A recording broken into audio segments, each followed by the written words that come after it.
Praise the lord, హల్లెలూయా.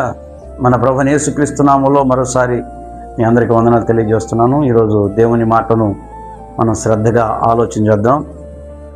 ఒక విషయం గుర్తుపెట్టుకోండి, మన దేవుడు మంచివాడు, మన దేవుడు గొప్పవాడు. ఆయన ఏది చేసినా మనకు మేలు కోసమే చేస్తారు తప్ప మనకు వ్యతిరేకంగా ఆయన ఏది చేయడు.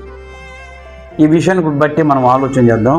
మీ అందరికీ తెలిసిన విషయమే, సర్వోన్నతుడైన దేవుడు ఆదాముని అవని కలుగజేసిన తర్వాత వారికి చెప్పిన మాట ఏంటంటే, మీరు చెట్టు ఫలమును తినొద్దు, మంచి చెడు తెలియనిచ్చే చెట్టు ఫలాన్ని తినొద్దు, తిన్న దినమున మీరు నిశ్చయముగా చచ్చిపోతారు అని.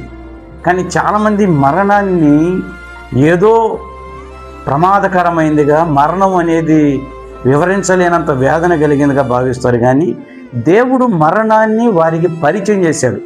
దేవుడు పాపం గురించి వాళ్ళకి హెచ్చరించలేదు. దేవుడు సాతానుగాడు ఉన్నాడు జాగ్రత్త అని చెప్పలేదు.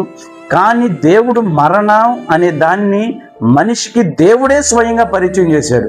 అంటే ఒక విషయం గమనించండి, వీళ్ళు పాపం చేసిన తర్వాతనో ఏదో తప్పు చేసిన తర్వాతనో దేవుడు మరణాన్ని పరిచయం చేస్తే ఇది ప్రమాదకరమైంది, ఇది శిక్ష అని అనుకోవచ్చు.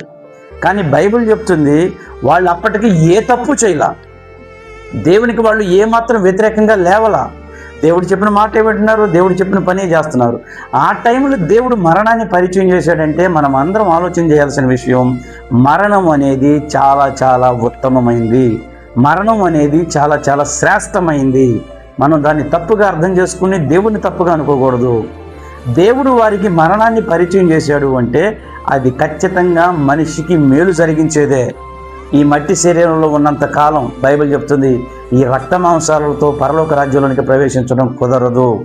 అంటే మనం పరలోక రాజ్యంలో సదాకాలం ఆయనతో కూడా ఉండాలి అంటే ఈ మట్టి శరీరాన్ని ఖచ్చితంగా విడిచిపెట్టాలి. ఈ మట్టి శరీరాన్ని విడిచిపెట్టే శ్రేష్టమైన ఈ శరీరాన్ని విడిచిపెట్టి పరలోక రాజ్యంలోనికి చేరుకోవడానికి దేవుడు నియమించిన పద్ధతే మరణం. ఈ మరణము మన మేలు కోసం నియమించబడిన మరణము.